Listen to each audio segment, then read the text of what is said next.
نحمده ونصلي ونسلم على رسوله الكريم اما بعد فاعوذ بالله من الشیطان الرجیم بسم اللہ الرحمن الرحیم۔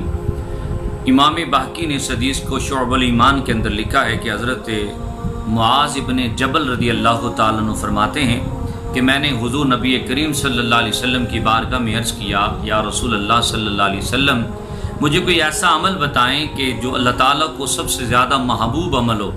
تو حضور نبی کریم صلی اللہ علیہ وسلم نے ارشاد فرمایا، اے معاذ مرتے دم تک زبان اللہ کے ذکر سے تر رہے، یہ عمل اللہ تعالیٰ کو سب سے زیادہ محبوب ہے۔ یعنی ہماری زبانوں پہ اللہ کا ذکر جاری رہنا چاہیے، اور یہ عمل حضور نبی کریم صلی اللہ علیہ وسلم کی اپنی ذات سے بھی ثابت ہے۔ حضور خود اللہ پاک کا بڑا کثرت سے ذکر کیا کرتے۔ حضرت عائشہ صدیقہ رضی اللہ تعالیٰ عنہ فرماتی ہیں، ایک صحابی ہیں جو حضور کے دروازے پہ پہرا دیا کرتے، ان صحابی کا نام ہے حضرت ربیہ بن کعب اسلمی رضی اللہ تعالیٰ عنہ۔ یہ ان کو سعادت تھی کہ حضور کے دروازے پہ کھڑے ہو کے حضور کا پہرا دیتے تھے۔ وہ فرماتے ہیں کہ میں رات کو جب حضور کا پہرا دیا کرتا تو اندر سے ذکر الہی کی آوازیں آیا کرتی۔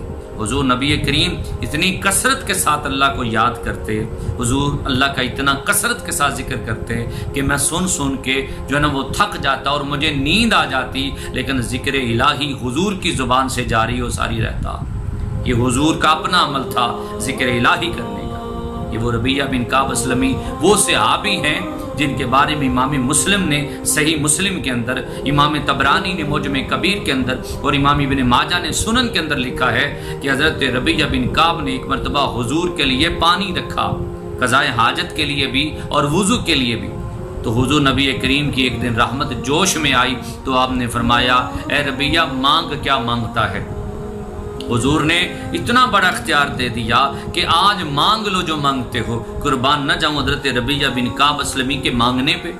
آپ نے عرض کیا، یا رسول اللہ مجھے جنت میں آپ کا ساتھ چاہیے کہ مالک کونین ہیں، گو پاس کچھ رکھتے نہیں، دو جہاں کی نعمتیں ہیں ان کے خالی ہاتھ میں۔ حضور نبی کریم صلی اللہ علیہ وسلم نے آگے سے کیا فرمایا بس اور کچھ نہیں چاہیے۔ یعنی اس کا مطلب علماء نے لکھا ہے کہ حضور نے فرمایا جنت تو تیری ہوئی، اور بھی مانگنا چاہتے ہو تو کچھ مانگ لو۔ کتنا بڑا اختیار تھا۔ اس کا مطلب یہ ہے کہ خزانے خدا کے ہیں، ملکیت مصطفیٰ کی ہے۔ اللہ تعالیٰ نے اپنے محبوب کو اختیارات دیے ہیں، جیسے چاہیں عطا فرما دیں۔ رب ہے موتی اور یہ ہے قاسم، رزق اس کا ہے کھلاتے یہ۔ حضور نبی کریم صلی اللہ علیہ وسلم کے غلاموں، پھر حضور نبی کریم صلی اللہ علیہ وسلم فرمایا کہ سجدوں کے ذریعے میری مدد کرتے رہنا۔ یعنی اس کا مفہوم علماء نے لکھا، یہ مت سمجھنا کہ تمہیں جنت دے دی اب تم نماز چھوڑ دو، سجدے چھوڑ دو، سجدوں کی کثرت جاری رکھنا۔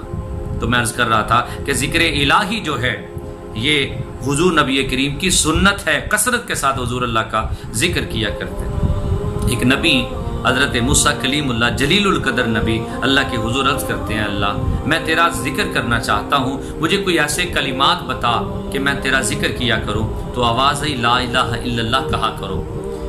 حضرت موسیٰ نے عرض کیا، اللہ یہ کلمات تو سارے بندے کہتے ہیں، کوئی خاص عمل بتاؤ، کوئی خاص الفاظ بتاؤ۔ فرمایا، اے میرے محبوب نبی یاد رکھنا یہ لا الہ الا اللہ یہ کوئی معمولی لفظ نہیں ہے، ایک پلڑے میں زمین و آسمان اور جو کچھ ہے اس کے اندر رکھ دو، اور دوسرے پلڑے میں لا الہ الا اللہ رکھ دو، تو پھر بھی جو وزن ہوگا، زیادہ وزن ہوگا، وہ لا الہ الا اللہ کا ہوگا۔ یعنی یہ جو کلمات ذکر الہی کے کرنے والے ہیں، یا زبانوں سے ہم دہرائیں گے تو اس کا وزن میزان عمل میں بہت بھاری ہوگا۔ حضرت مولانا روم رحمۃ اللہ علیہ نے مثنوی شریف کے اندر یہ واقعہ لکھا ہے کہ ایک شخص کثرت کے ساتھ اللہ اللہ کیا کرتا، اللہ کا ذکر کیا کرتا۔ ایک دن شیطان نے وسوسہ ڈالا کہ بندے کبھی ادھر سے جواب بھی آیا ہے، تم ہم وقت اللہ کا ذکر کرتے رہتے ہو، کبھی ادھر سے رپلائی بھی آیا ہے۔ تو یہ وسوسہ اس کے اندر جب آیا تو اس کا دل ایک مرتبہ ٹوٹا کہ واقعی بات تو صحیح ہے، ادھر سے کبھی جواب نہیں آیا۔ تو اسی پریشانی کے عالم میں آنکھ لگ گئی۔ جب آنکھ لگی تو قسمت جاگی، حضرت خضر علیہ السلام تشریف لے آئے۔ آپ نے فرمایا، اے بندے خدا تو اللہ کا ذکر کرتا تھا، کیوں چھوڑ دیا؟ تو عرض کی، اے پیارے بندے میں نے ذکر اس لیے چھوڑ دیا کہ ادھر سے جواب ہی کوئی نہیں آتا، پتہ نہیں میرا ذکر قبول بھی ہے کہ نہیں ہے۔ پتہ نہیں مجھے یہ جو عمل جو میں کرتا ہوں کیا اللہ کی بارگاہ میں اس کو قبولیت کا درجہ دیا جاتا ہے کہ نہیں دیا جاتا۔